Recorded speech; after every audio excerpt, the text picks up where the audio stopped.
Guns N' Roses is an American hard rock band from Los Angeles formed in 1985. The lineup, when first signed to Geffen Records in 1986, consisted of vocalist Axl Rose, lead guitarist / rhythm guitarist Izzy Stradlin, bassist Duff McKagan, and drummer Steven Adler. The current lineup consists of Rose / McKagan, keyboardists Dizzy Reed and Melissa Reese, guitarist Richard Fortus and drummer Frank Ferrer. The band has released 6 studio albums, accumulating sales of more than 100 million records worldwide, including shipments of 45 million in the United States, making them one of the world's best-selling bands of all time. Guns N' Roses' debut album, Appetite for Destruction, 1987, reached number 1 on the Billboard 200 a year after its release, on the strength of Sweet Child O' Mine, the band's only single to reach number 1 on the Billboard Hot 100. The album has sold approximately 30 million copies worldwide, including 18 million units in the United States, making it the best-selling debut album of all time in the US, as well as the 11th best-selling album in the United States. The success of the debut was followed by the 8-song album GNR Lies, 1988, which reached number 2 on the Billboard 200.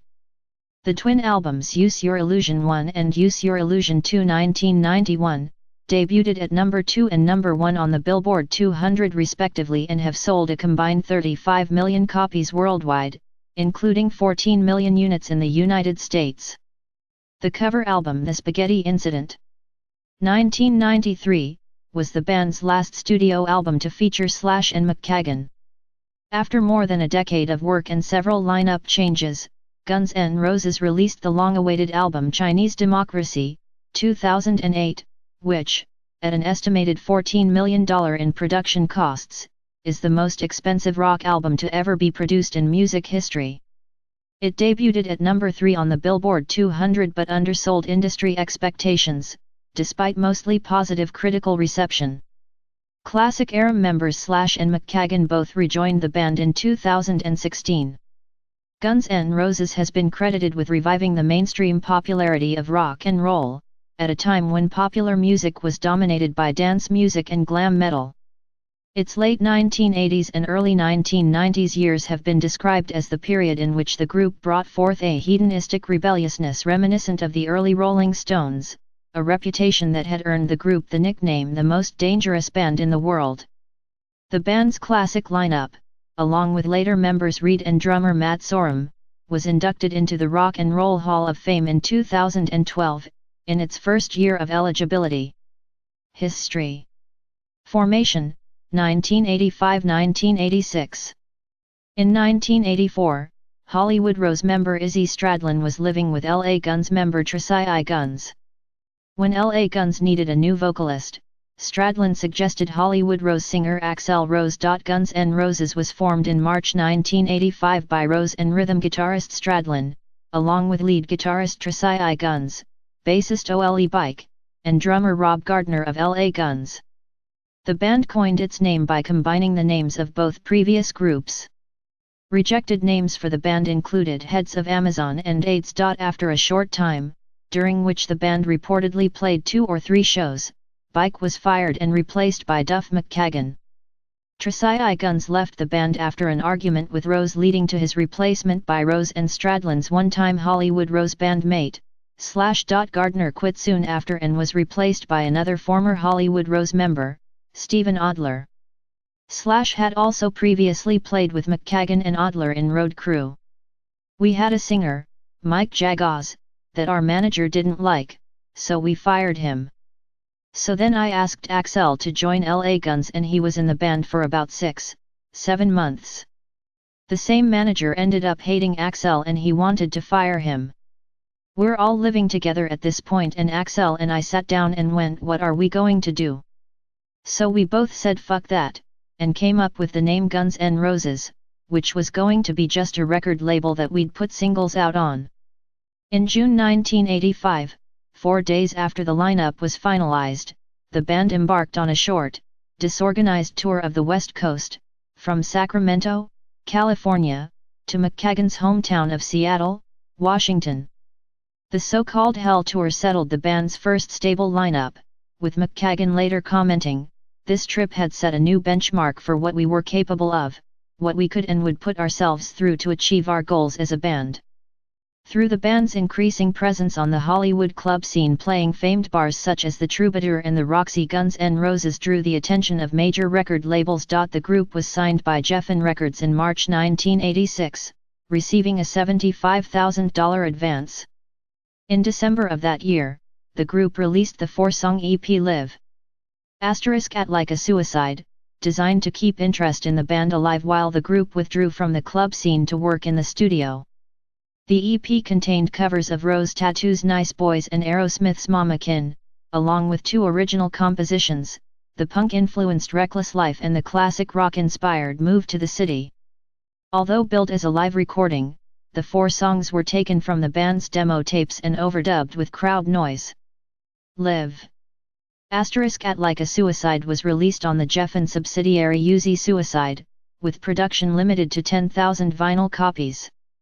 Breakthrough in mass popularity, 1987–1989. Appetite for Destruction. Guns N' Roses' debut album Appetite for Destruction was released July 21, 1987.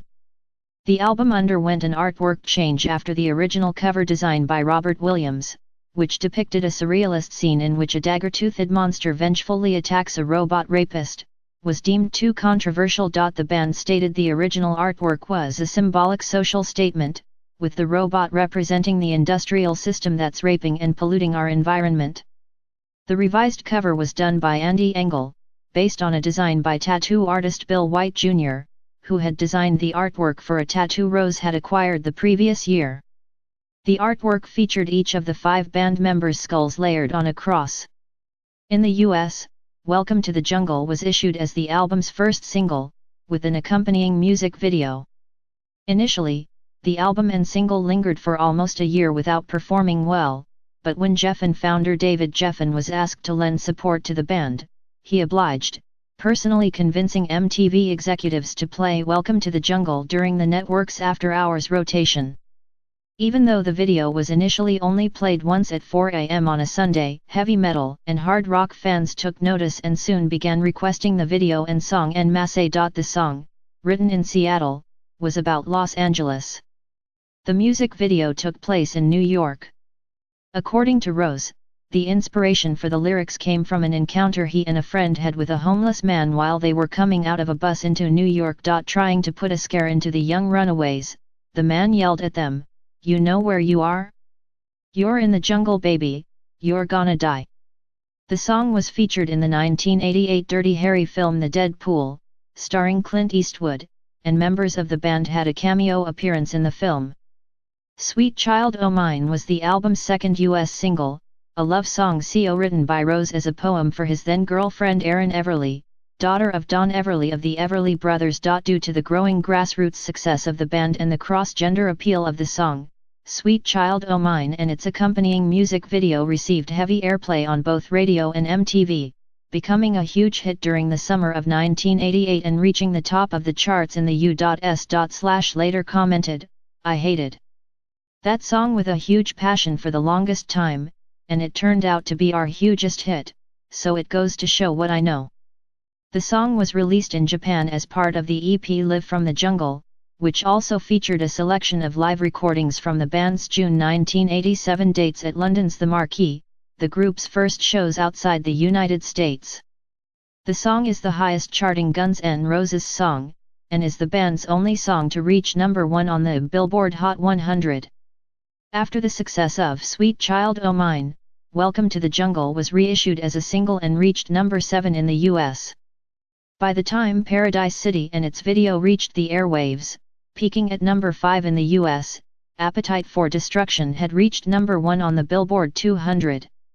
To date, the album has sold in excess of 30 million copies worldwide, including 18 million units sold in the United States, making it the best-selling debut album of all time in the US, in addition to being the 11th best-selling album in the United States.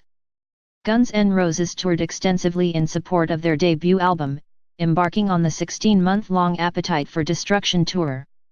In addition to headlining dates in Europe and the US, the band opened North American shows for the Cult, Motley Crue, and Alice Cooper throughout the second half of 1987. During the 1987 tour, drummer Steven Adler broke his hand in a fight, and was replaced for 8 shows by Cinderella drummer Fred Coury. Bassist Duff McKagan missed several shows in May 1988 to attend his wedding. Kid Haggis Chaos from the Cult filled in. Don Henley of the Eagles played drums for the band during the 1989 AMA show while Adler was in rehab. The band proceeded to tour the United States, Australia, and Japan, while serving as opening acts on North America shows by Iron Maiden and Aerosmith. Tim Collins, Aerosmith's then manager, remarked, "By the end of the tour, Guns N' Roses were huge. They basically just exploded. We were all pissed that Rolling Stone magazine showed up to do a story on Aerosmith, but Guns N' Roses ended up on the cover of the magazine. Suddenly, the opening act was bigger than we were." GNR Lies. Izzy Stradlin was the band's rhythm guitarist from 1985 until 1991. Guns N' Roses' next album, GNR Lies, was released in November 1988. It included the 4 recordings from the band's 1986 EP Live. At Like a Suicide, as well as 4 new acoustic tracks. Patience, the only single released from GNR Lies, peaked at number 4 in the US, while the album itself reached number 2 on the Billboard 200. The album cover, a parody of tabloid newspapers, was modified after initial pressings to remove the headlines "Wife beating has been around for 10,000 years" and "Ladies, welcome to the Dark Ages." The song "One in a Million" raised accusations of racism and homophobia. Rose denied that he was a racist and defended his use of a racial slur, claiming that it's a word to describe somebody that is basically a pain in your life, a problem. The word nigger doesn't necessarily mean black, although he later conceded that he had used the word as an insult towards black people who had tried to rob him. In response to the allegations of homophobia, Rose stated that he considered himself pro-heterosexual and blamed this attitude on bad experiences with gay men. Guns N' Roses' late 1980s shows were often eventful for more than just the band's performance. During a November 1987 show in Atlanta, Rose assaulted a security guard and was held backstage by police, while his bandmates continued playing with a roadie singing. Riots nearly broke out during 2 August 1988 shows in New York State. At England's Monsters of Rock festival, held that same month, 2 fans were crushed to death during the group's set by the slam dancing crowd. During the first of 4 October 1989 dates opening for the Rolling Stones at the LA Coliseum, Rose announced that the shows would be the group's last if certain members of the band did not stop dancing with Mr. Brownstone, a reference to the band's song of the same name about heroin. Events such as these helped earn Guns N' Roses the moniker the most dangerous band in the world. International success and band turmoil, 1990–1993. Use Your Illusion 1 and 2. In 1990, Guns N' Roses returned to the studio to begin recording the band's most ambitious undertaking yet. Drummer Steven Adler was briefly fired from the band over his drug use, but he was reinstated after signing a contract in which he vowed to stop taking drugs. During the recording session of Civil War, Adler was unable to perform well due to his struggles with cocaine and heroin addiction, and his difficulties in the studio caused the band to do nearly 30 takes. Adler claimed at the time he was sick from taking opiate blockers to try to kick his addictions. Adler was fired on July 11, 1990 as a result, and later filed a lawsuit against the band. Adler recalled the reason for the lawsuit and recapped his firing in a 2005 interview. Doug Goldstein called me into the office about 2 weeks later. He wanted me to sign some contracts. I was told that every time I did heroin, the band would fine me $2,000. There was a whole stack of papers, with colored paper clips everywhere for my signatures. What these contracts actually said was that the band were paying me $2,000 to leave. They were taking my royalties, all my writing credits. They didn't like me anymore and just wanted me gone. That's why I filed the lawsuit, to get all those things back. Martin Chambers, Pretenders, and Adam Maples, Sea Hags, were considered for the vacant drum position. The position was filled by drummer Matt Sorum, who had played briefly with the Cult. Credited Sorum with preventing the band from breaking up at the time. In response to an interviewer's suggestion that replacing Adler with Sorum had turned Guns N' Roses from a rock and roll band into a heavy metal one, Stradlin responded, "Yeah, a big musical difference. The first time I realized what Steve did for the band was when he broke his hand in Michigan. Tried to punch through a wall and busted his hand. So we had Fred Coury come in from Cinderella for the Houston show. Fred played technically good and steady, but the songs sounded just awful. They were written with Steve playing the drums, and his sense of swing was the push and pull that give the songs their feel. When that was gone, it was just unbelievable, weird. Nothing worked." A few months prior, keyboardist Dizzy Reed became the sixth member of the group when he joined as a full-time member.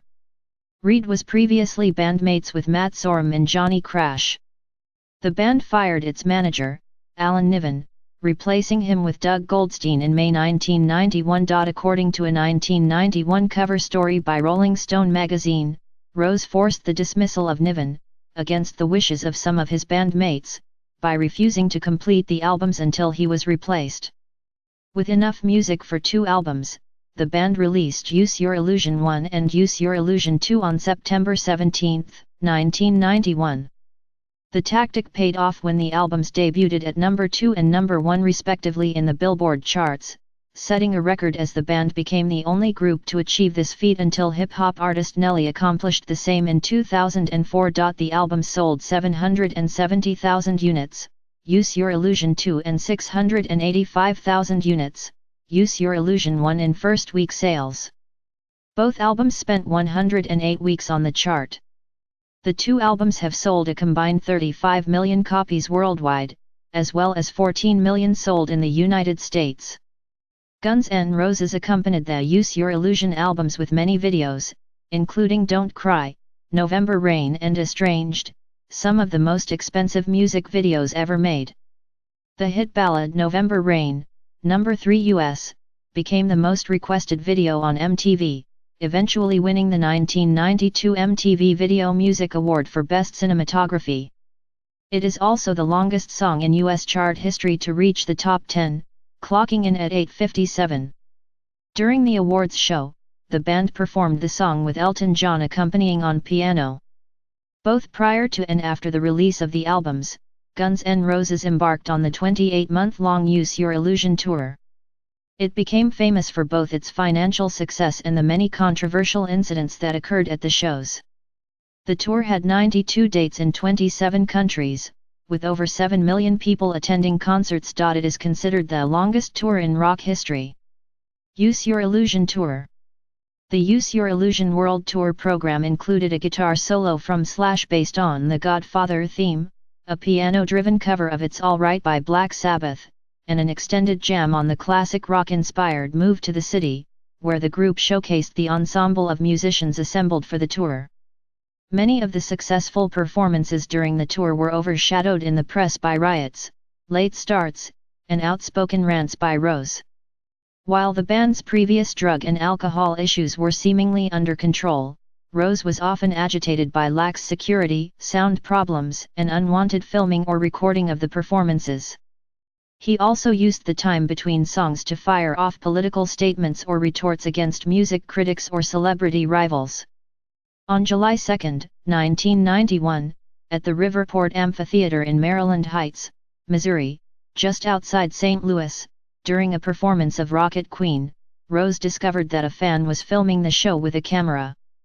After asking the venue's security to take away the camera, Rose decided to take it himself, jumping into the audience and tackling the fan. He had a heated confrontation with the fan before physically assaulting him. After being pulled out of the audience by members of the crew, Rose said, "Well, thanks to the lame-ass security, I'm going home," threw his microphone to the ground and stormed off the stage. The angry crowd rioted, injuring dozens. Footage was captured by Robert John, who was documenting the entire tour. Rose was wanted by the police for inciting the riot, but police were unable to arrest him until almost a year later, as the band went overseas to continue the tour. Charges were filed against Rose, but a judge ruled that he did not directly incite the riot. In his defense, Rose stated that the Guns N' Roses security team had made 4 separate requests to the venue's security staff to remove the camera, all of which were ignored, and that other members of the band had reported being hit by bottles launched from the audience, while the security staff was refusing to enforce a drinking limit. As a result, Use Your Illusion's liner notes featured a hidden message amidst the thank you section: "Fuck you, St. Louis." Rhythm guitarist Izzy Stradlin abruptly quit the band on November 7, 1991, after a repeat of the St. Louis incident nearly unfolded during a concert in Germany. Stradlin cited a combination of Rose's personal behavior, his mismanagement of the band, and difficulties being around Slash, Sorum, and McKagan, due to his newfound sobriety and their continuing alcohol and substance addictions. Stradlin later commented, "Once I quit drugs, I couldn't help looking around and asking myself, is this all there is? I was just tired of it, I needed to get out." Slash commented on finding a replacement, saying, "When Izzy left, we realized that we either had to find a new guitarist in 3 weeks or cancel a bunch of gigs. I had a piece of paper with about 30-odd candidates listed. Duff was looking around and Axel had his ideas, but nobody seemed right.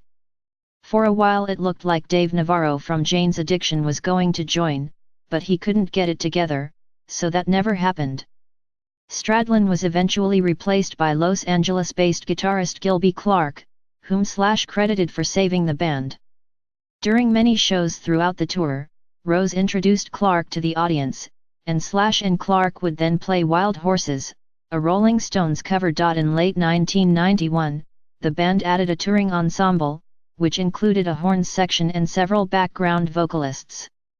In 1992, Clarke broke his arm in a motorcycle accident during the tour, and was replaced for several weeks by Stradlin.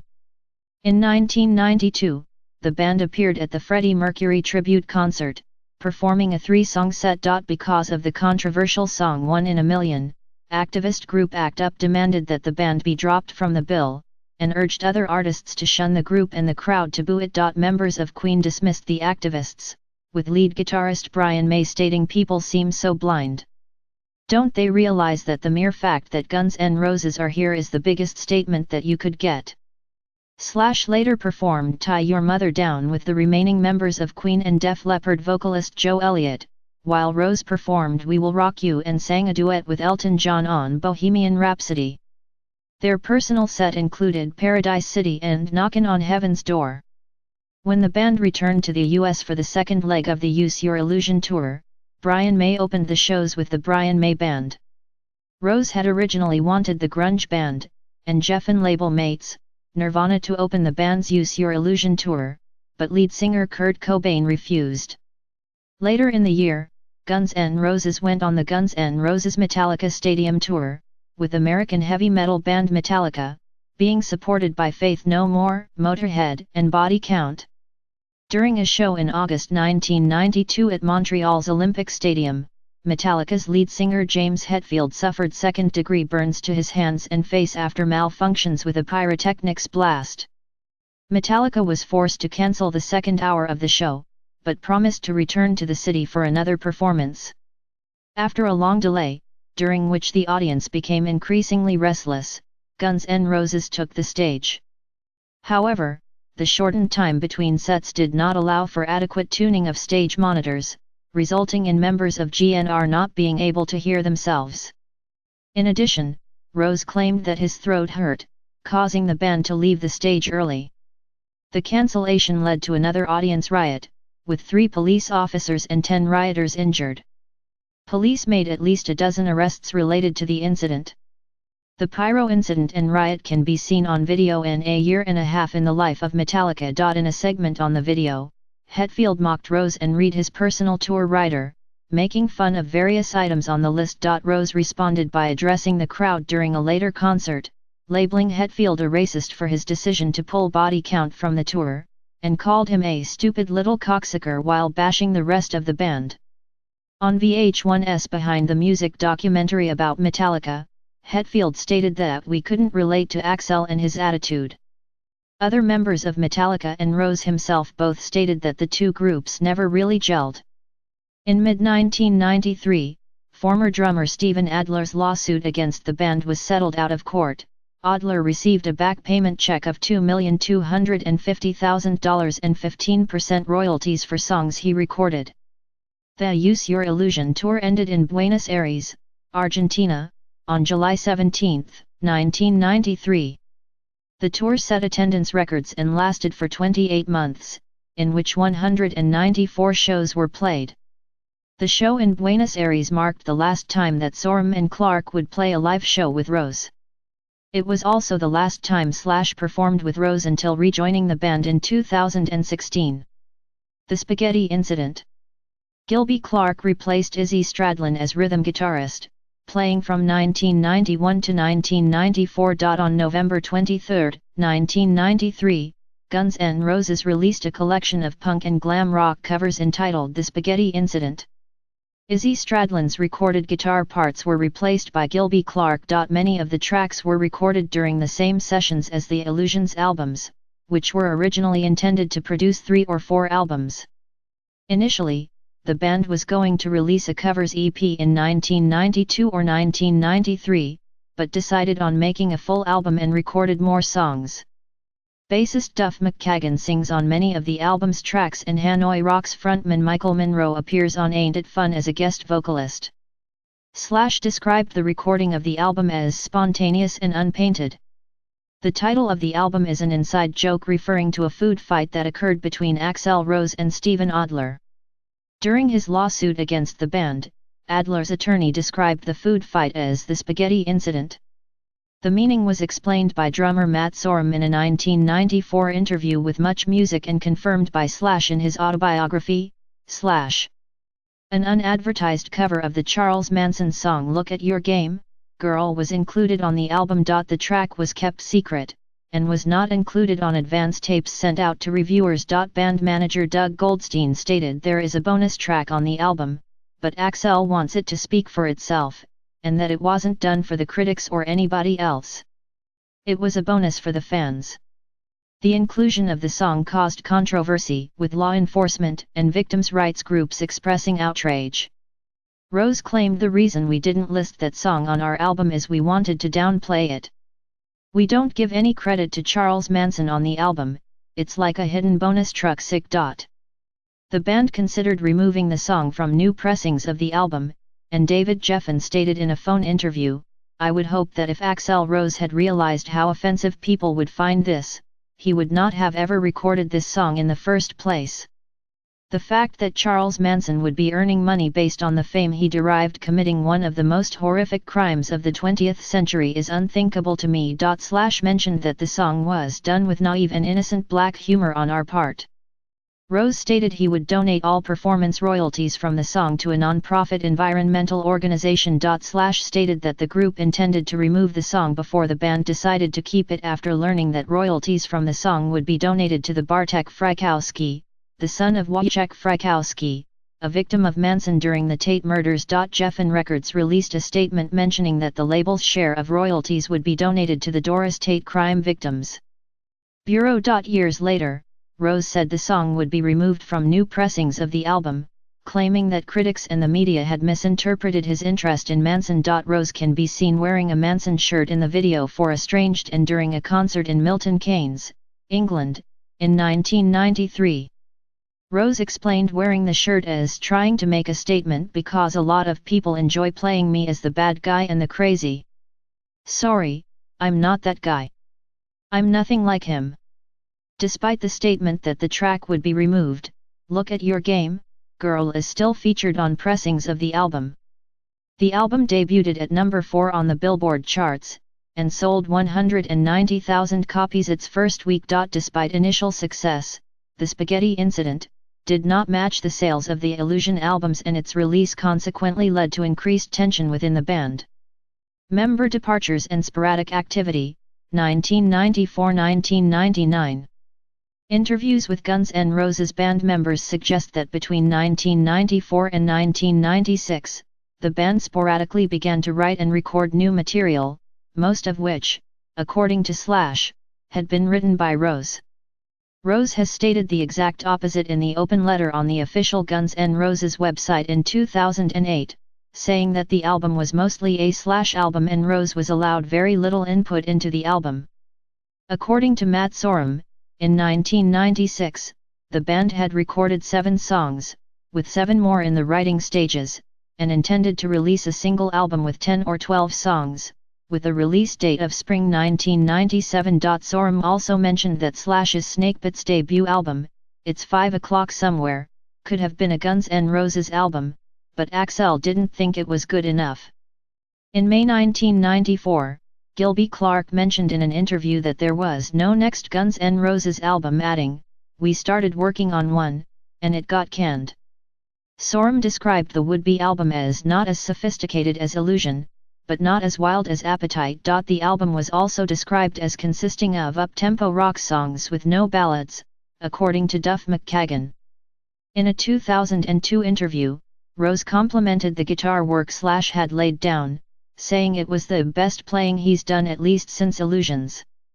Rose mentioned the material was scrapped due to the lack of collaboration between band members. He later told USA Today in a 2012 interview that he didn't write any music for years in the mid-1990s because of criticism from bandmates Slash and Duff McKagan, as well as ex-fiancée Stephanie Seymour.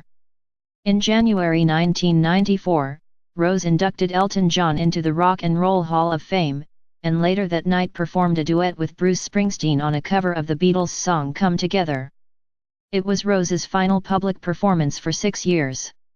Also in 1994, all of the members of the band at the time contributed to Gilby Clarke's debut album, Pawn Shop Guitars. In December 1994, Guns N' Roses released a cover recording of the Rolling Stones' Sympathy for the Devil. The song appeared in the films Interview with the Vampire and Fallen. The song was also released separately as a single. Entertainment Weekly stated that the note-for-note remake works up a decent lather but seems utterly bankrupt. It is the final Guns N' Roses track to feature Slash on lead guitar, Duff McKagan on bass, and Matt Sorum on drums. The song also featured Rose's childhood friend and Hollywood Rose collaborator Paul Huge Tobias on rhythm guitar. Tobias's presence on the track and in the band created tension. Reportedly Slash had both creative and personal differences with Tobias. A 2001 interview revealed Slash told his bandmates in September 1996, "I'm going to confront it. Either Paul goes, or I go." Guitarist Zakk Wylde played with the band for several weeks and was considered as a potential second guitarist in 1995. Gilby Clarke's contract was not renewed and he was gone from the band by 1995. Slash stated in his book that Rose fired Clarke without consulting anyone, claiming he was only a hired hand. Clarke was not involved in the recording of Sympathy for the Devil, stating, "I knew that was the ending of Clarke's involvement in Guns N' Roses because nobody told me about it. Officially I was in the band at that time, and they did that song without me." Clarke also mentioned that before the final show of the Use Your Illusion tour, Rose came up to him and told him, "Hey, enjoy your last show." Clarke later sued the band over the use of his likeness in Guns N' Roses Pinball. In 1996, Rose, Slash, McKagan, and former member Izzy Stradlin all appeared as guests on the Outpatients' debut album Anxious Disease, a band featuring Guns N' Roses collaborator West Arkeen. The recording of Sympathy for the Devil, as well as tension between him and Rose, led Slash to quit the band officially in October 1996. Rose sent a fax notifying MTV of Slash's departure, with Slash responding, "Axl and I have not been capable of seeing eye to eye on Guns N' Roses for some time. We tried to collaborate, but at this point, I'm no longer in the band." Slash also stated, "Axl's whole visionary style, as far as his input in Guns N' Roses, is completely different from mine. I just like to play guitar, write a good riff, go out there and play, as opposed to presenting an image." Slash was replaced by Nine Inch Nails touring guitarist Robin Fink in January 1997, who signed a 2-year contract with the band in August 1997, making him an official member. Fink was originally recommended by Matt Sorum to Rose a year earlier as a possible second guitarist to complement Slash. Slash's departure was followed shortly thereafter by Matt Sorum in April 1997, who was fired by Rose after getting in an argument about Tobias's inclusion in the band. Sorum later stated Tobias was the Yoko Ono of Guns N' Roses. McKagan was the last of the Appetite lineup to leave, resigning as bassist in August 1997. McKagan had recently become a father and wrote about his decision to leave in his autobiography, stating Guns had been paying rent on studios for 3 years now from 1994 to 1997 and still did not have a single song. The whole operation was so erratic that it didn't seem to fit with my hopes for parenthood, for stability. McKagan was replaced later that year by former Replacements bassist Tommy Stinson. An actual breakup of Guns N' Roses never occurred, as new players were brought in as the old ones left. Rose reportedly purchased the full rights to the Guns N' Roses name in 1997. Slash claimed he and bandmates signed over the name Endurus, stating Axl refused to go on stage one night during the Use Your Illusion tour in 1992 unless the band signed away the name rights to the band. Unfortunately, we signed it. I didn't think he'd on stage otherwise. Rose denied the claim, saying, "It never happened, all made up, fallacy and fantasy. Not one single solitary thread of truth to it. Had that been the case I would have been cremated years ago legally, could have cleaned me out for the name and damages. It's called under duress with extenuating circumstances." Rose auditioned multiple potential band members, including Chris Vrenna, Zakk Wylde, Dave Abruzzese, and Michael Bland. Rolling Stone reported in April 1997 that the lineup of Guns N' Roses was Rose, McKagan, Tobias, Fink, and Vrenna. Josh Freese was ultimately hired to replace Sorum on drums, joining in the summer of 1997. By the end of 1998, a new version of Guns N' Roses had emerged: vocalist Axl Rose, bassist Tommy Stinson, drummer Josh Freese, lead guitarist Robin Fink, rhythm guitarist Paul Tobias, keyboardist Dizzy Reed, and multi-instrumentalist Chris Pittman. Geffen released an edited single-disc version of the Illusion albums in 1998, entitled Use Your Illusion. In November 1999, the label released Live Era 87-93, a collection of live performances from various concerts during the Appetite for Destruction and Use Your Illusion tours. Former guitarist Slash described the selection of songs of the album as a very mutual effort, further adding the live album was one of the easiest projects we all worked on. I didn't actually see Axl, but we communicated via the powers that be. The New Guns N' Roses and Chinese Democracy, 1999-2008. A New Guns N' Roses album had reportedly been in the works since 1994, with Rose the only original member still in the band. Moby was reported to be producing with Guns N' Roses in 1997, with work that sources described as sounding different from the sound you know, definitely electronic influenced.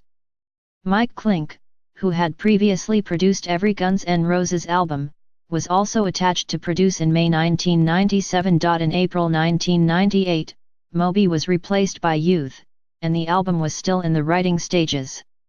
In July 1998, journalist Neil Strauss indicated that an electronica-influenced album by a New Guns N' Roses lineup was due in 1999. Rolling Stone stated that the label planned for the album to be released in late 1999. By August 1999, the band had recorded over 30 songs for the album, tentatively titled 2000 Intentions. September 1999 saw Youth being replaced by producer Sean Bevan. In November 1999, during an interview with Kurt Loder for MTV, Rose said that he had re-recorded Appetite for Destruction with the then-new band, apart from 2 songs which he had replaced with Patience and You Could Be Mine.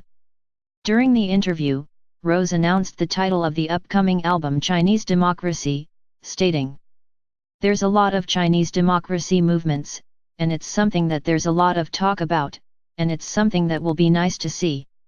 It could also just be like an ironic statement. I don't know, I just like the sound of it. The album has a lot of different sounds. There's some heavy songs, there's a lot of aggressive songs, but they're all in different styles and different sounds. It is truly a melting pot. Band manager Doug Goldstein stated in November 1999 that the band had almost finished recording the music, and the album was due out sometime in 2000. Later that month, the band released a new song, the industrial-styled Oh My God, which was included on the soundtrack of the film End of Days. The track featured additional guitar work by Dave Navarro and Gary Sunshine, Rose's personal guitar teacher. Rose claimed that former members Duff McKagan and Matt Sorum had failed to see the potential of the song and had no interest in recording or playing the piece. In August 1999, guitarist Robin Fink departed to rejoin his former band, Nine Inch Nails, on tour. In March 2000, avant-garde guitarist Brian Carroll, more commonly referred to as Buck Theod, joined Guns N' Roses as a replacement for Fink. Also in March 2000, drummer Josh Freese left the band, being replaced with Brian Brain Mantia, formerly of Primus. Mantia, a childhood friend of Carroll's, had previously worked with Buck Theod in several bands, including Praxis. Robin Fink returned to the band in late 2000, to complement Buck Theod on lead guitar. Queen guitarist Brian May and former Queen producer Roy Thomas Baker worked with the band in 2000. With the album nearing completion in mid-2000, Baker convinced Rose to re-record the entire album, causing further delays.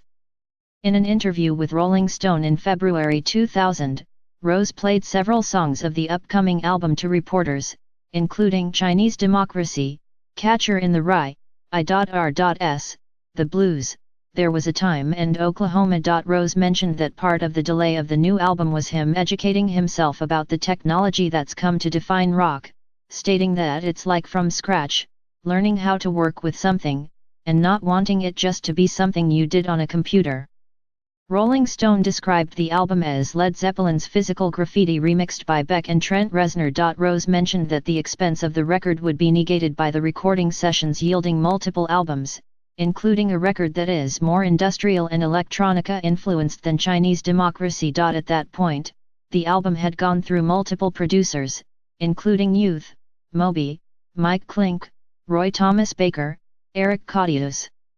At the time, Sean Bavan was producing, but Karam Costanzo and Axl Rose became the final credited producers on the album. The album had been completely re-recorded several times with varying musicians and producers. In a 2001 interview, Rose described the album as having all kinds of styles, many influences as blues, mixed in the songs, and said that it was not industrial. Describing why he continued using the Guns N' Roses name, instead of labeling the upcoming album an Axl Rose solo album, Rose stated, "It is something I lived by before these guys were in it. And there were other people in Guns N' Roses before them, you know. I contemplated letting go of that, but it doesn't feel right in any way. I am not the person who chose to try to kill it and walked away. It's not an Axl Rose album, even if it's what I wanted it to be. Everybody is putting everything they've got into singing and building. Maybe I'm helping steer it to what it should be built like." Also in the interview, Rose attributed the breakup of the old lineup to drug addictions and an effort from inside the band to destroy him, stating there was an effort to bring me down. It was a king of the mountain thing, and that he needed to take control to survive. Rose also described the dissolution as a divorce. Jim Barber, a former On-Air executive with Geffen, stated that the new album reminded me of the best moments of 70s Pink Floyd or later Led Zeppelin. There's nothing out there right now that has that kind of scope. Axl hasn't spent the last several years struggling to write Use Your Illusion over again.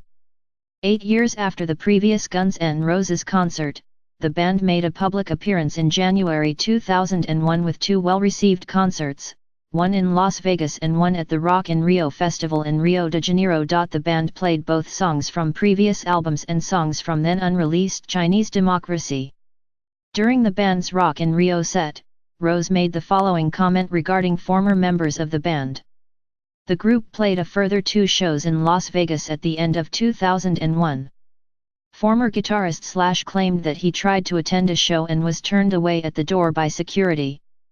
Due to his frustrations with touring, rhythm guitarist Paul Tobias left the band in 2002 and was replaced by Richard Fortus, formerly of the psychedelic Furs and Love Spit Love. Fortus is good friends with and had previously collaborated with bassist Tommy Stinson, who recommended him for the position. Producer Roy Thomas Baker was fired in February 2002. Drudge Report reported in June 2002 that Chinese Democracy was scheduled for a September 2, 2002 release. The band then played several shows in August 2002, headlining festivals and concerts throughout Asia and Europe, including Pukkelpop, Summer Sonic Festival, and the Carling Weekend. At the 2002 MTV Video Music Awards on August 29, 2002, Guns N' Roses closed the show in a previously unannounced performance, playing Welcome to the Jungle, Madagascar, and Paradise City.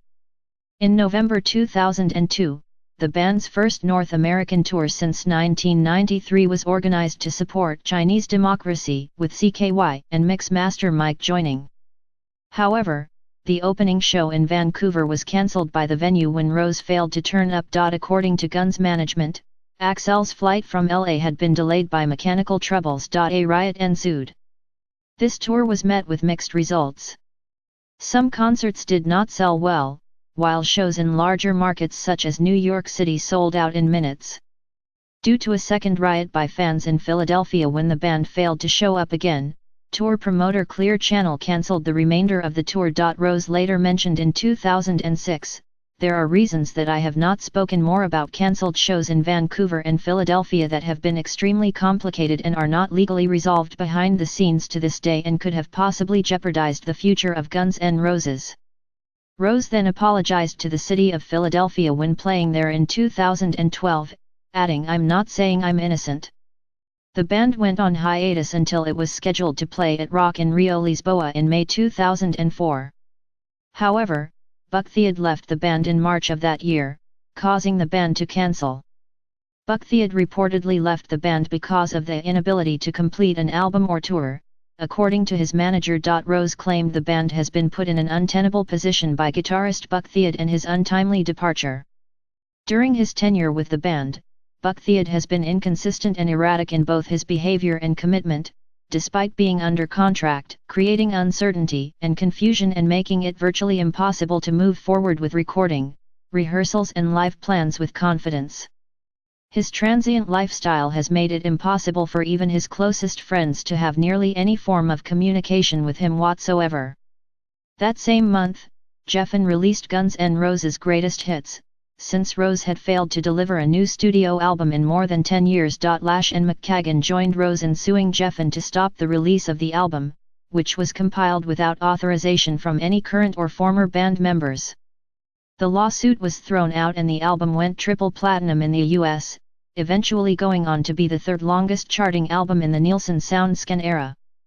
McKagan and Slash also joined Rose in an unsuccessful effort to prevent the release of The Roots of Guns N' Roses. By 2005, Geffen had taken Chinese Democracy off of its release schedule and pulled funding, stating, "Having exceeded all budgeted and approved recording costs by millions of dollars, it is Mr. Rose's obligation to fund and complete the album, not Geffen's." Around then, manager Merck Mercuriadis stated that the Chinese Democracy album is very close to being completed. According to a 2005 report by the New York Times, Rose had allegedly spent $13 million in the studio by that point. Mercuriadis rejected the budget claims made by the New York Times article and claimed that the newspaper's sources had not been involved with the project for 6 to 9 years. The $13 million makes the album the most expensive rock album ever produced. In February 2006, demos of the songs Better, Catcher in the Rye, I.R.S., and There Was a Time were leaked onto the internet through a Guns N' Roses fan site.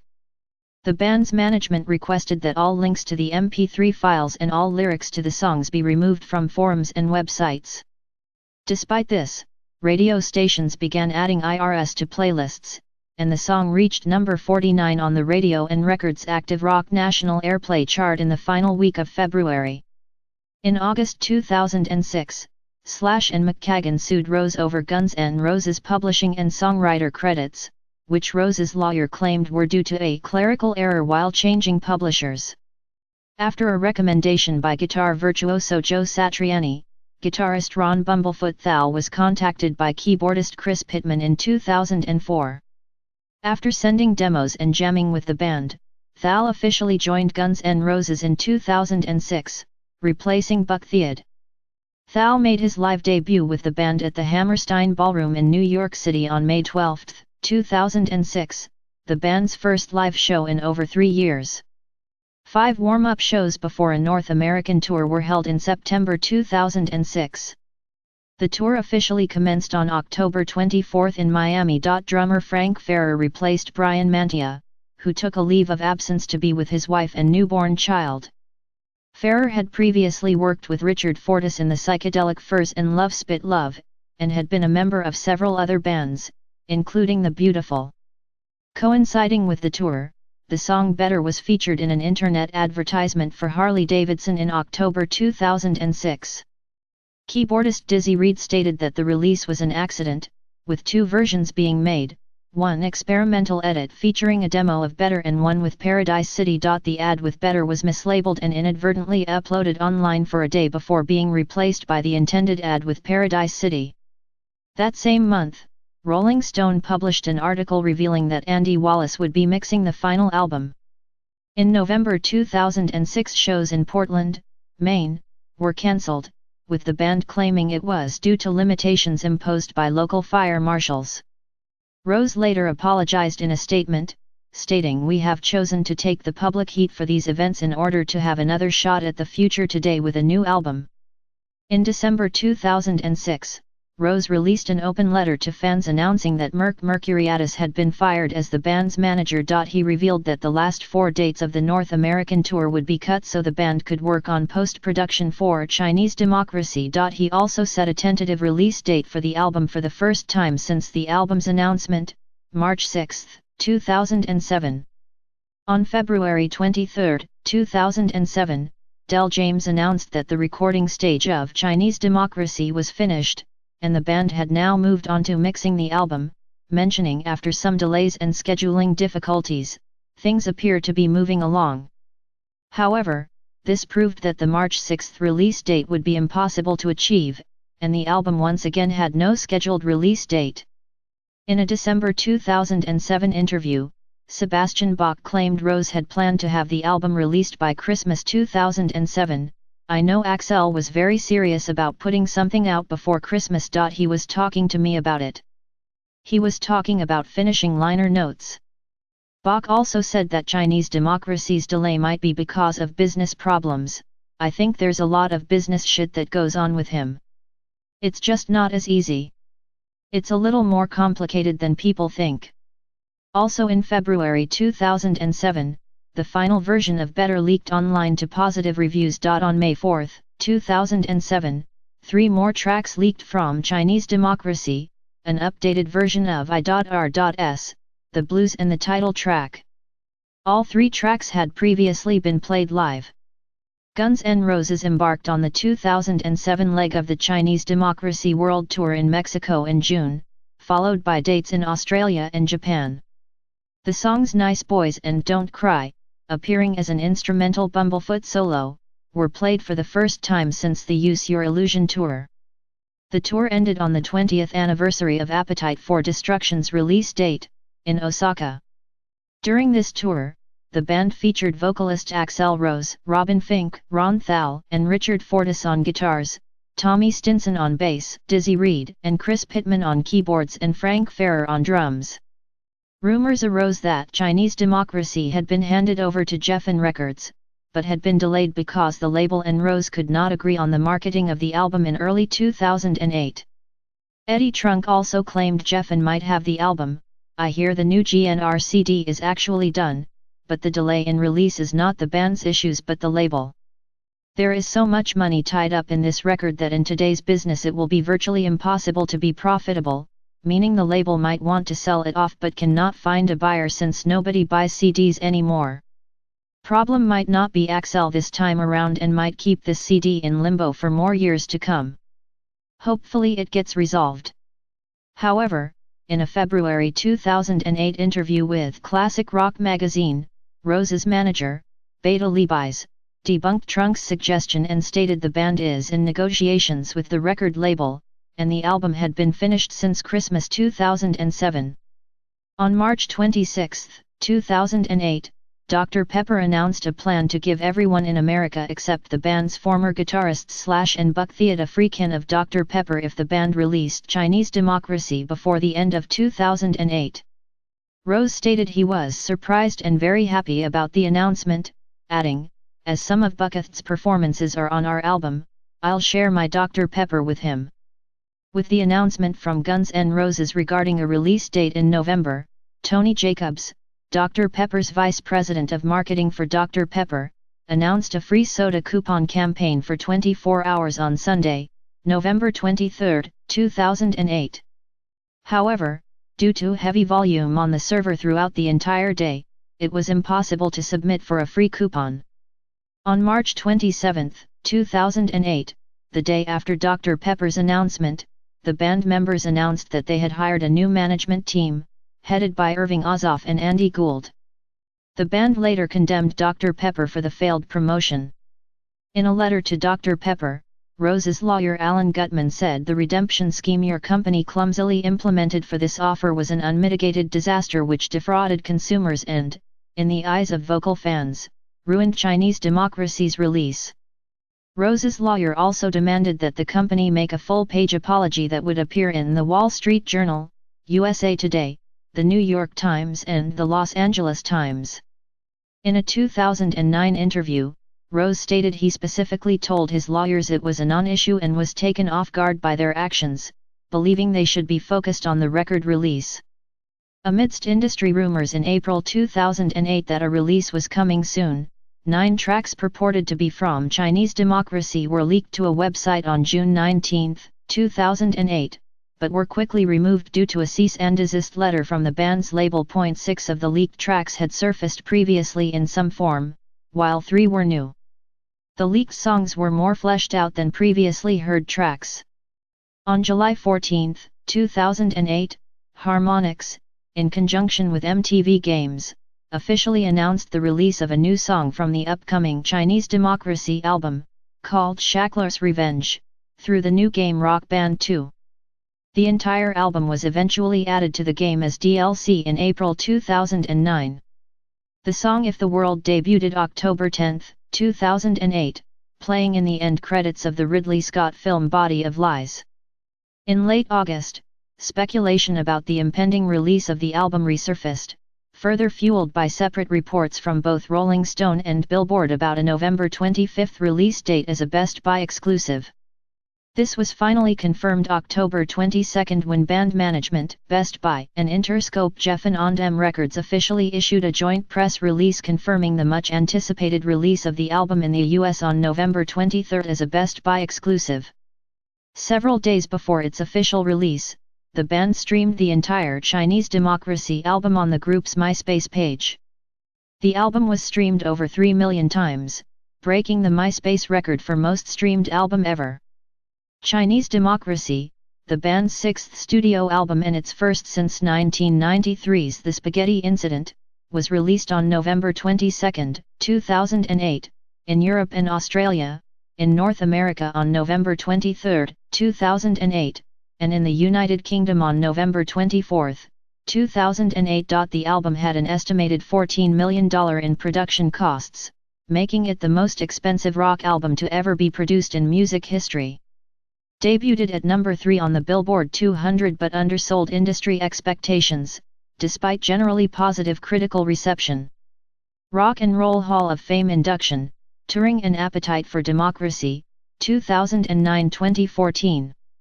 In an MTV phone interview with Kurt Loder in 1999, Rose said he and the then new band had recorded enough material for a double album. In an informal chat with Rolling Stone magazine in February 2006, Rose stated the band had 32 songs in the works.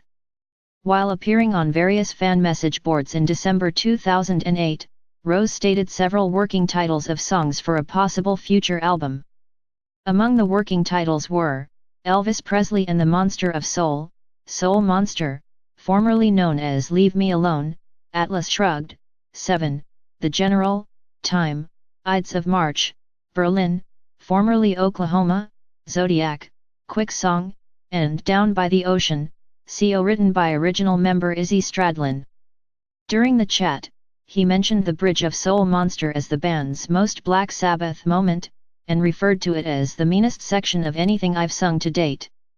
In a 2007 interview, Rose's close friend Sebastian Bach stated The General had a heavy sound with screaming vocals and also said it was the sequel to the 1991 classic ballad Estranged from the album Use Your Illusion 2. Bach also remarked that Chinese Democracy would be the first installment in a trilogy of new albums, and that Rose had told him the third, as yet untitled, album had been slated for 2012, although the year ended without seeing a release past Chinese Democracy.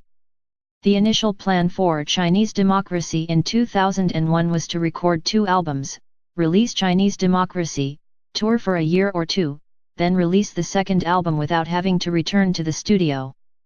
Former drummer Brian Mantia mentioned working on a club remix of Shackler's Revenge, stating that Rose planned to put out a remix album of songs from Chinese Democracy.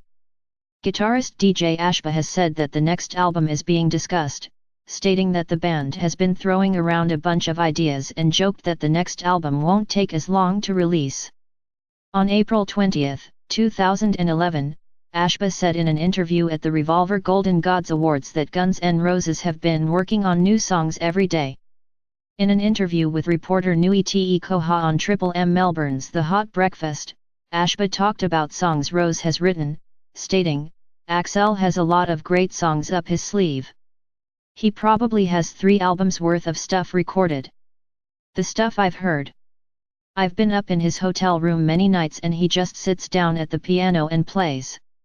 I'm like, this is amazing, people have to hear this song, and he's like, this is something I'm tinkering on. On February 6, 2009, Rose gave his first interview in 9 years when he sat down with Billboard's Jonathan Cohen. Rose said that there was no chance that he would ever agree with a reunion with Slash. What's clear is that one of the two of us will die before a reunion, and however sad, ugly, or unfortunate anyone views it, it is how it is. Those decisions were made a long time ago and reiterated year after year by one man. Rose was, however, open to working again with Stradlin and McKagan, both of whom he has worked with since the interview took place. In early March 2009, industry insiders speculated Guns N' Roses would launch a summer stadium tour, which eventually would become the Chinese Democracy World Tour 2009-2010. Later that month, the band announced that DJ Ashba would be the new lead guitarist, replacing a departing Robin Fink, who rejoined Nine Inch Nails. Ashba had previously played with former drummer Steven Adler in Bullet Boys in 1998. In June 2009, it was reported that manager Irving Azoff had been fired, then rehired, then fired.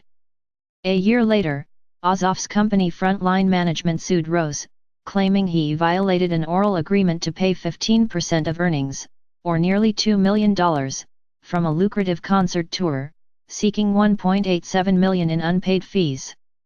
Rose filed a $5 million counter-lawsuit against Azoff, saying that Azoff sabotaged sales of Guns N' Roses' comeback album and lied about a potential super tour with Van Halen, a band managed by Azoff, as part of a plan to force Rose to reunite with his estranged former band members. Rose said in his suit that Azoff failed to promote his 2008 album, Chinese Democracy, and deliberately mishandled concert dates, forcing Rose into a position where he would have no choice but to reunite with the original members of Guns N' Roses for a reunion tour. Rose claimed that Azoff violated the consent decree by coercing and bullying artists to do what he wants, and that upon realizing that he couldn't bully Rose and accomplish his scheme, Azoff resigned and abandoned Guns N' Roses on the eve of a major tour, filing suit for commissions he didn't earn and had no right to receive. The lawsuit was settled to the mutual satisfaction of the parties in 2011. Several years later, Guns N' Roses management, led by Rose's former personal assistant Beta Leibis and her family, stated that previous tensions led to an ultimatum of no more managers. Guns N' Roses in Bangalore in 2012. From left to right, Richard Fortus, Axl Rose, Ron Bumblefoot Thal, DJ Ashba, and Tommy Stinson. Guns N' Roses headlined the Friday night at Reading Festival 2010 and closed Leeds Festival 2 days later. Guns N' Roses was 58 minutes late coming onto the stage, and because of a curfew issued by Reading Council the band's set ended at midnight. The band was therefore not able to complete its set, but nevertheless attempted to play Paradise City without amplification while the audience sang along. Rose orchestrated fan frustration toward the organizers, telling fans that the group would not play at the Leeds Festival.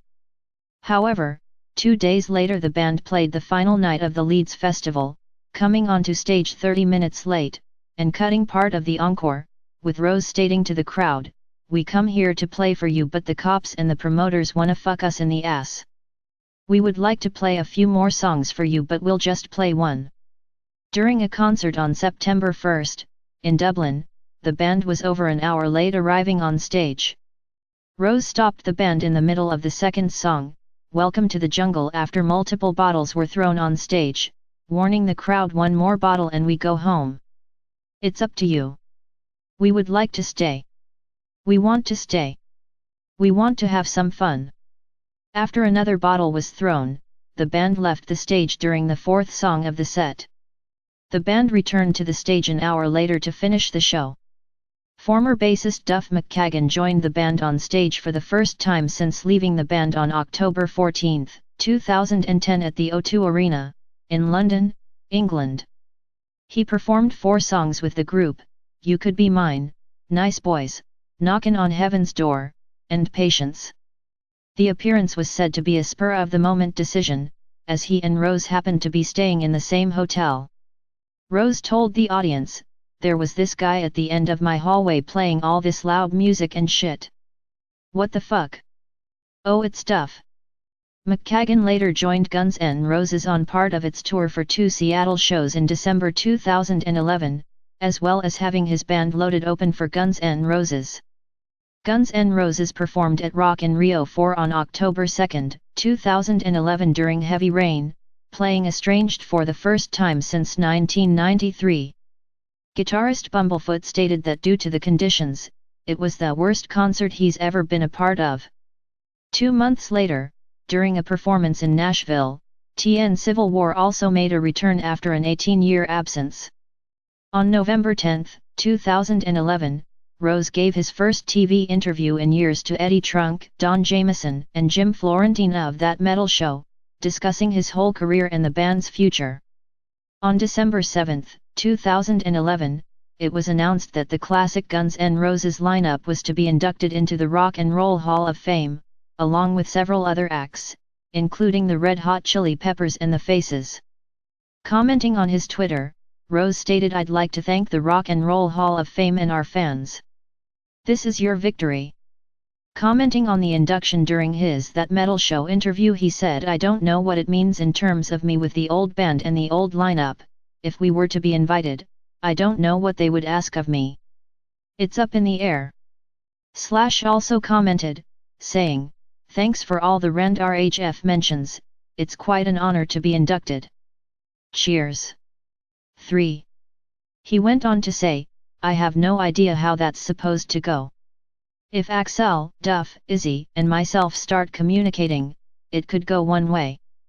If we don't, God knows." In early 2012, the band announced shows in the United States and Europe, titled the Up Close and Personal Tour. The shows themselves varied considerably in comparison to the previous Chinese Democracy Tour. All of the North American shows took place in smaller-scale clubs, rather than a large arena or stadium. All pyrotechnics were removed from the shows. The European leg of the tour began approximately 1 month after the band's induction into the Rock and Roll Hall of Fame. Guitarist DJ Ashba discussed a potential follow-up to Chinese Democracy in a 2012 interview, stating, "I've written and demoed up probably about 12 songs, I think. And some of them Axl has heard, some of them he hasn't yet. But I think when we get a little bit of time off, we're gonna hopefully all get together and piece together what we think is gonna be the next best thing. In an interview, Dizzy Reed supported the hypothesis of the classic lineup reunited in the Hall of Fame, saying, "I know that all the original band is going to be there. I don't know exactly what's going to go down. It's one of those things I'm sure we'll all come together and be really cool. Honestly, we haven't spoken about it. I don't know when or why or how to bring it up." On April 11, 2012, Rose released an open letter to the Rock and Roll Hall of Fame, Guns N' Roses fans and whom it may concern, saying he would not be attending the induction. Rose stated, "I respectfully decline my induction as a member of Guns N' Roses to the Rock and Roll Hall of Fame," and called it a complicated and awkward situation.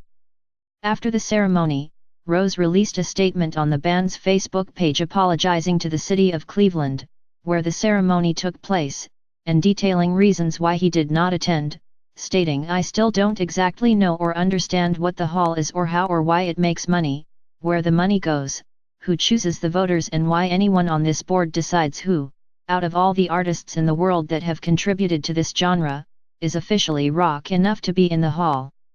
On April 14, 2012, former Guns N' Roses members Duff McKagan, Gilby Clarke, Steven Adler and Matt Sorum all reunited at the Rock and Roll Hall of Fame. The group performed Mr. Brownstone, Sweet Child O' Mine, and Paradise City with Alter Bridge and Slash's band vocalist Miles Kennedy in Rose's absence. Slash mentioned in an interview that all things considered, "I don't think any of us wanted to be a part of it initially, didn't think any of us were going to go. It was a thorn in everybody's well, at least a thorn in my side because I was busy doing other stuff. When it finally came down to the wire at the very last minute, I'm talking about the 11 hours and 30 seconds mark, Axl had pulled out." In the same interview, Slash mentioned the prospects of a reunion, stating, "It's not even something I like to dwell on. I don't even like to make comments because you end up with quotes that sometimes exacerbate the issue. I've got other things going on. I'm very proud, endlessly proud of everything the band stood for and everything that's gone on with it." Slash then stated in a July 2012 interview that the classic lineup will never reunite. In a later interview, former drummer Steven Adler stated that Matt Sorum would not take part in a potential reunion unless Adler was involved. Duff McKagan said in 2015, "A reunion could happen, and it could not. And I think it would be wonderful, one day, if we reconciled, first and foremost. That alone would be cool."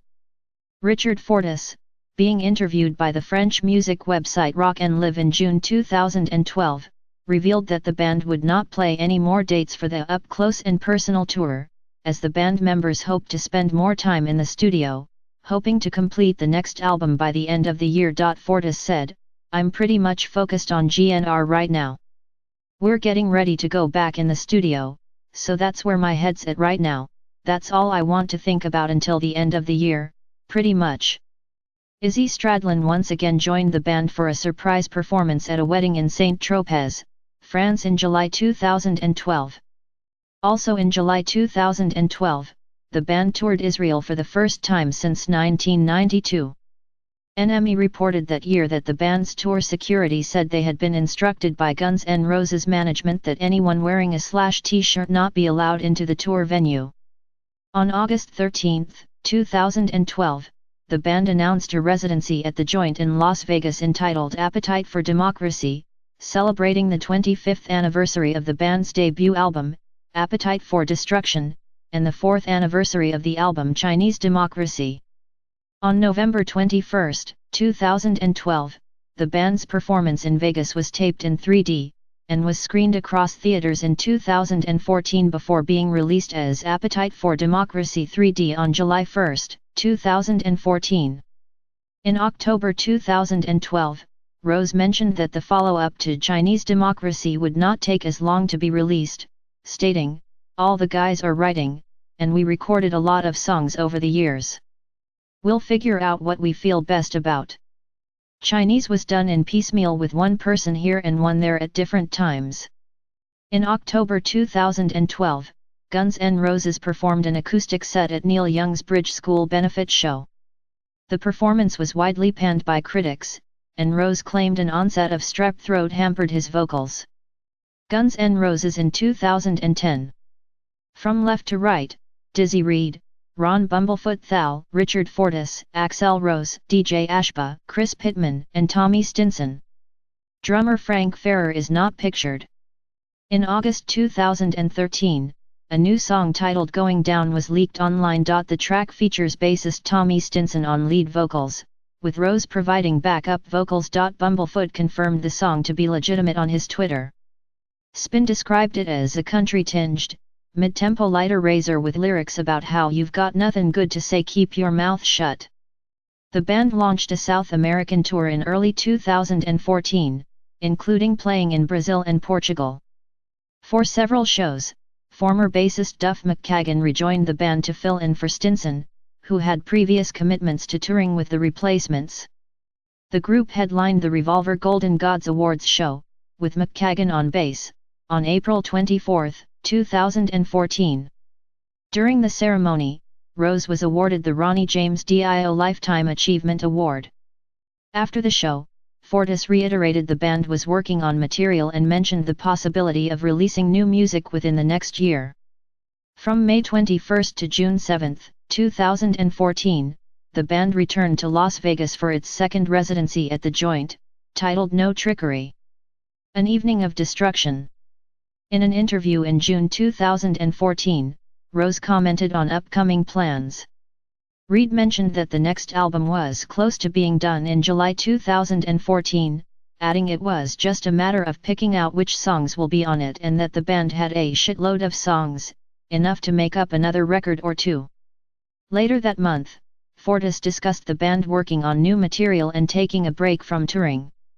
A year later, Fortus discussed a potential 2016 tour and mentioned that the next album should be out by then. Reed responded by saying, "When will it come out? We just don't know yet. Only Axl knows, and he's very secretive. Be patient. Regrouping, not in this lifetime." Tour and Future, 2015-present. On July 27, 2015, guitarist DJ Ashba left the band, citing his commitments to his family and other band. Sihse.m. Ashba released a statement saying, "I have reached a point in my life where I feel it's time to dedicate myself to my band Sihse.m, my adoring wife and family, and to the many new adventures that the future holds for me." Several days later, music journalist Gary Groff reported that a confirmed source within the band had told him that Ron Thal was no longer in Guns N' Roses and had left after the 2014 tour. No official announcement from Thal or the band has been made regarding his status.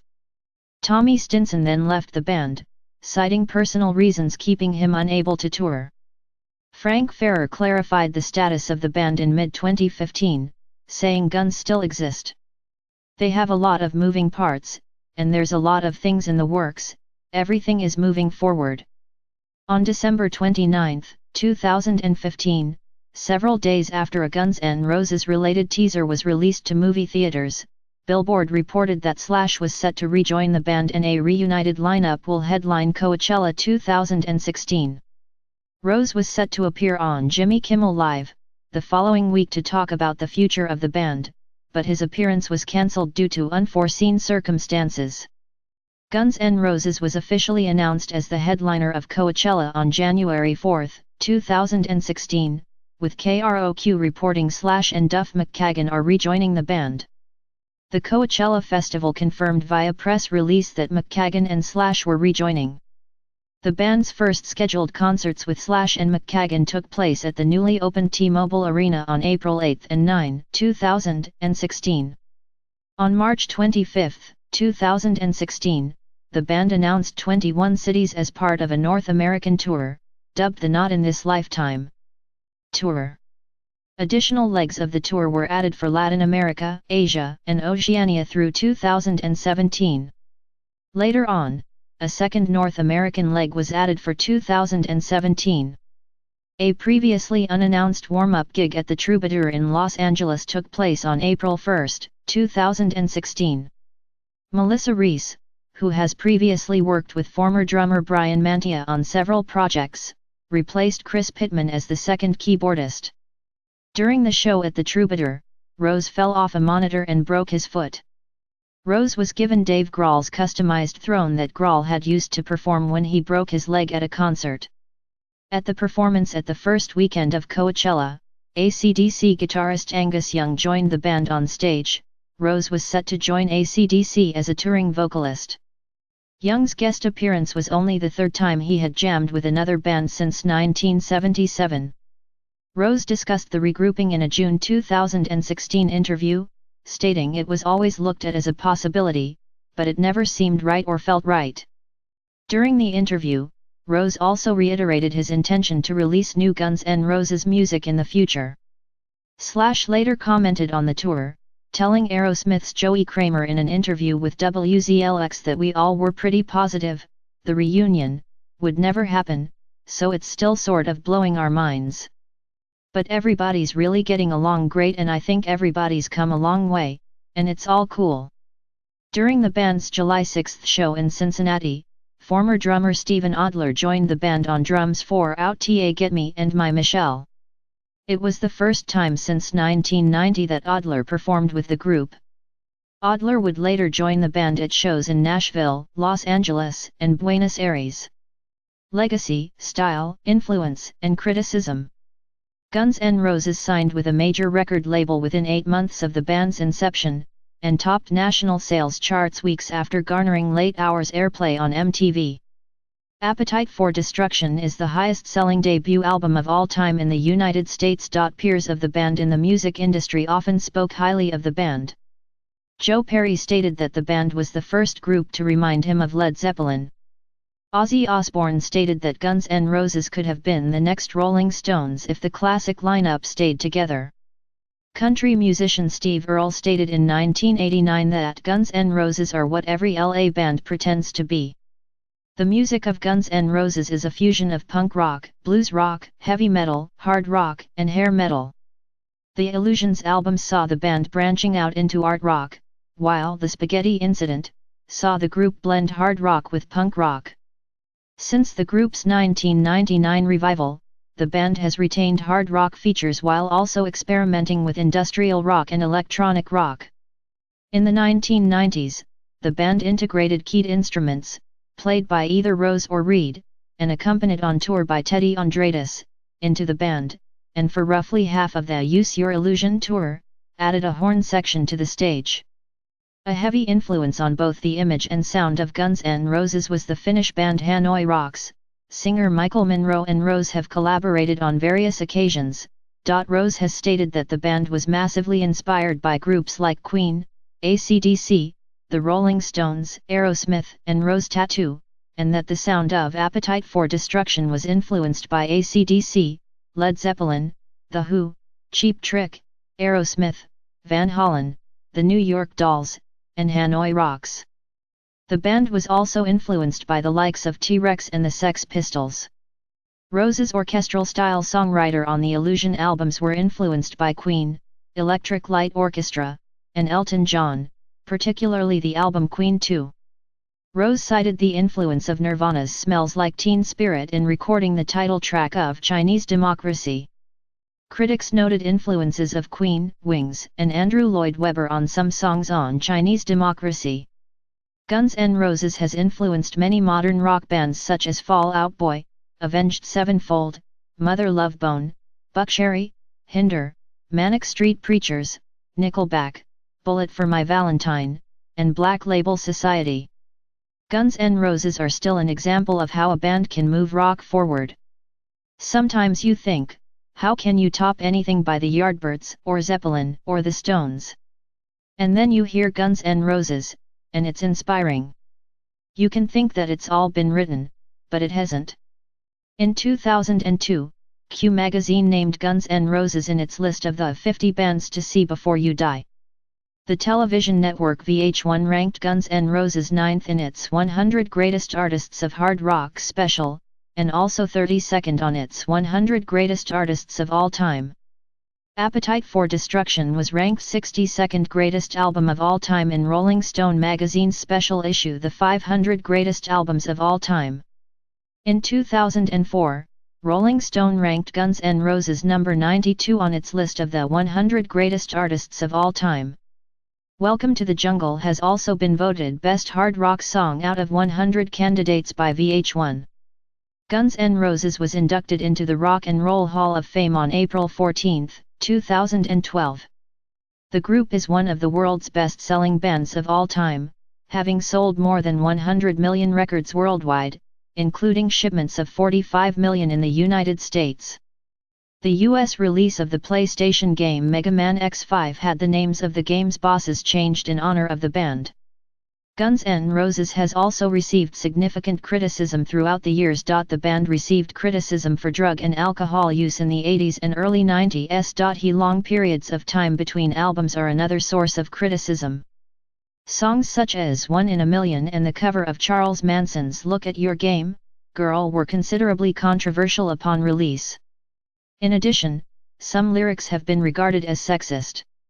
The band has also been criticized for tardiness and starting shows later than advertised.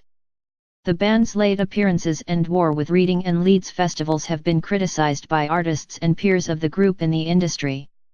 In October 2009, Ulrich Schnoss's record labels Independiente and Domino sued Guns N' Roses, alleging that the band had committed copyright infringement by using portions of Schnoss compositions in the track Riyadh and the Bedouins on the album Chinese Democracy. The band claimed the samples were provided by a member of the album's production team who has assured us that these few seconds of sound were obtained legitimately. Chinese Democracy was banned in the People's Republic of China, due to perceived criticism in its title track of the government of the People's Republic of China in reference to the Falun Gong. The Chinese government said through the media that it turns its spear point on China.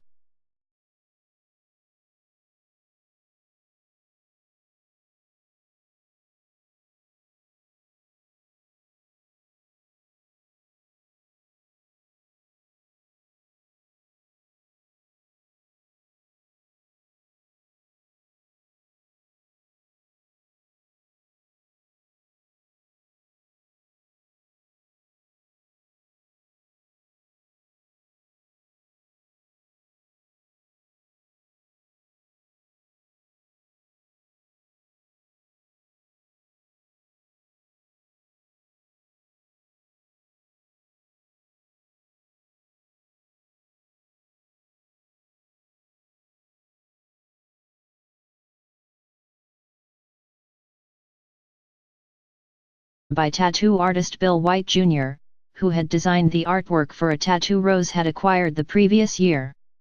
The artwork featured each of the 5 band members' skulls layered on a cross. In the US, Welcome to the Jungle was issued as the album's first single, with an accompanying music video. Initially, the album and single lingered for almost a year without performing well, but when Geffen founder David Geffen was asked to lend support to the band, he obliged, personally convincing MTV executives to play Welcome to the Jungle during the network's after-hours rotation. Even though the video was initially only played once at 4 a.m. on a Sunday, heavy metal and hard rock fans took notice and soon began requesting the video and song en masse. The song, written in Seattle, was about Los Angeles. The music video took place in New York.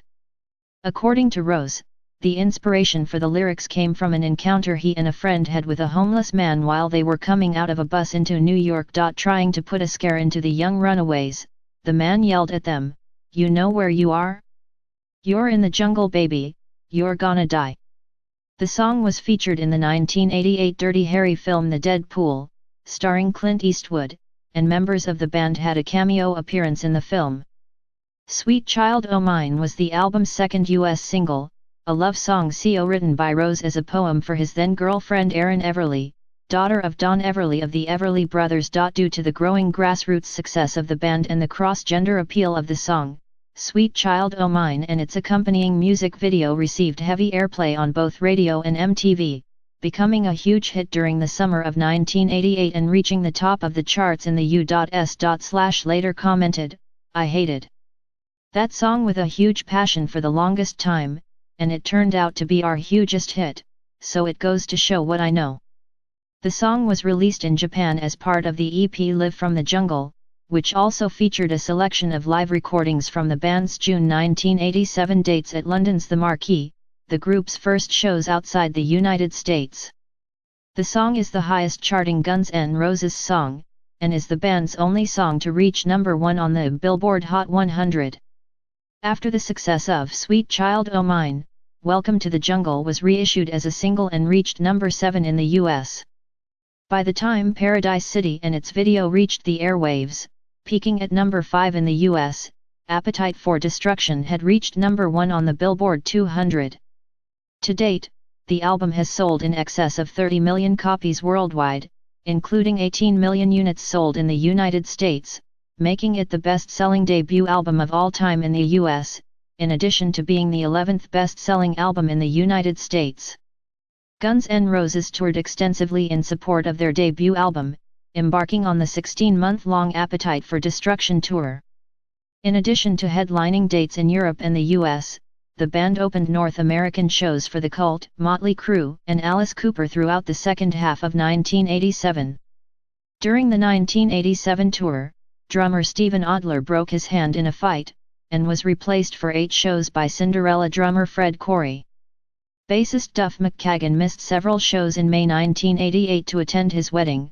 Kid Haggis Chaos from The Cult filled in. Don Henley of the Eagles played drums for the band during the 1989 AMA show while Adler was in rehab. The band proceeded to tour the United States, Australia, and Japan, while serving as opening acts on North America shows by Iron Maiden and Aerosmith. Tim Collins, Aerosmith's then manager, remarked, "By the end of the tour, Guns N' Roses were huge. They basically just exploded. We were all pissed that Rolling Stone magazine showed up to do a story on Aerosmith, but Guns N' Roses ended up on the cover of the magazine. Suddenly, the opening act was bigger than we were." GNR Lies. Izzy Stradlin was the band's rhythm guitarist from 1985 until 1991. Guns N' Roses' next album, GNR Lies, was released in November 1988. It included the 4 recordings from the band's 1986 EP Live, positive critical reception. Classic era members Slash and McKagan both rejoined the band in 2016. Guns N' Roses has been credited with reviving the mainstream popularity of rock and roll, at a time when popular music was dominated by dance music and glam metal. Its late 1980s and early 1990s years have been described as the period in which the group brought forth a hedonistic rebelliousness reminiscent of the early Rolling Stones, a reputation that had earned the group the nickname the most dangerous band in the world.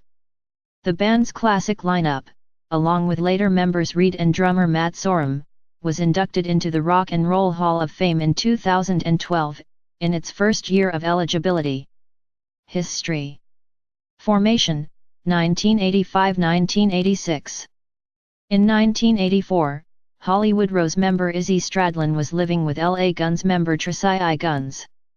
When LA Guns needed a new vocalist, Stradlin suggested Hollywood Rose singer Axl Rose. Guns N' Roses was formed in March 1985 by Rose and rhythm guitarist Stradlin, along with lead guitarist Tracii Guns, bassist Ole Bike, and drummer Rob Gardner of LA Guns. The band coined its name by combining the names of both previous groups. Rejected names for the band included Heads of Amazon and AIDS. After a short time, during which the band reportedly played 2 or 3 shows, Bike was fired and replaced by Duff McKagan. Tracii Guns left the band after an argument with Rose, leading to his replacement by Rose and Stradlin's one-time Hollywood Rose bandmate, Slash. Gardner quit soon after and was replaced by another former Hollywood Rose member, Steven Adler. Slash had also previously played with McKagan and Adler in Road Crew. "We had a singer, Mike Jagaz, that our manager didn't like, so we fired him. So then I asked Axl to join LA Guns and he was in the band for about 6-7 months. The same manager ended up hating Axl and he wanted to fire him. We're all living together at this point and Axl and I sat down and went, what are we going to do? So Guns N' Roses is an American hard rock band from Los Angeles formed in 1985. The lineup, when first signed to Geffen Records in 1986, consisted of vocalist Axl Rose, lead guitarist / rhythm guitarist Izzy Stradlin, bassist Duff McKagan, and drummer Steven Adler. The current lineup consists of Rose / McKagan, keyboardists Dizzy Reed and Melissa Reese, guitarist Richard Fortus and drummer Frank Ferrer. The band has released 6 studio albums, accumulating sales of more than 100 million records worldwide, including shipments of 45 million in the United States, making them one of the world's best-selling bands of all time. Guns N' Roses' debut album, Appetite for Destruction, 1987, reached number 1 on the Billboard 200 a year after its release, on the strength of Sweet Child O' Mine, the band's only single to reach number 1 on the Billboard Hot 100. The album has sold approximately 30 million copies worldwide, including 18 million units in the United States, making it the best-selling debut album of all time in the US, as well as the 11th best-selling album in the United States. The success of the debut was followed by the 8-song album GNR Lies, 1988, which reached number 2 on the Billboard 200. The twin albums Use Your Illusion 1 and Use Your Illusion 2 1991, debuted at number 2 and number 1 on the Billboard 200 respectively and have sold a combined 35 million copies worldwide, including 14 million units in the United States. The cover album The Spaghetti Incident, 1993, was the band's last studio album to feature Slash and McKagan. After more than a decade of work and several lineup changes, Guns N' Roses released the long-awaited album Chinese Democracy, 2008, which, at an estimated $14 million in production costs, is the most expensive rock album to ever be produced in music history. It debuted at number 3 on the Billboard 200 but undersold industry expectations, despite mostly both said fuck that, and came up with the name Guns N' Roses, which was going to be just a record label that we'd put singles out on. In June 1985, 4 days after the lineup was finalized, the band embarked on a short, disorganized tour of the West Coast, from Sacramento, California, to McKagan's hometown of Seattle, Washington. The so-called Hell Tour settled the band's first stable lineup, with McKagan later commenting, "This trip had set a new benchmark for what we were capable of, what we could and would put ourselves through to achieve our goals as a band." Through the band's increasing presence on the Hollywood club scene playing famed bars such as the Troubadour and the Roxy, Guns N' Roses drew the attention of major record labels. The group was signed by Geffen Records in March 1986, receiving a $75,000 advance. In December of that year, the group released the 4-song EP Live! At Like a Suicide, designed to keep interest in the band alive while the group withdrew from the club scene to work in the studio. The EP contained covers of Rose Tattoo's Nice Boys and Aerosmith's Mama Kin, along with 2 original compositions, the punk-influenced Reckless Life and the classic rock-inspired Move to the City. Although billed as a live recording, the 4 songs were taken from the band's demo tapes and overdubbed with crowd noise. Live! At Like a Suicide was released on the Geffen subsidiary Uzi Suicide, with production limited to 10,000 vinyl copies. Breakthrough in mass popularity, 1987–1989. Appetite for Destruction. Guns N' Roses' debut album Appetite for Destruction was released July 21, 1987.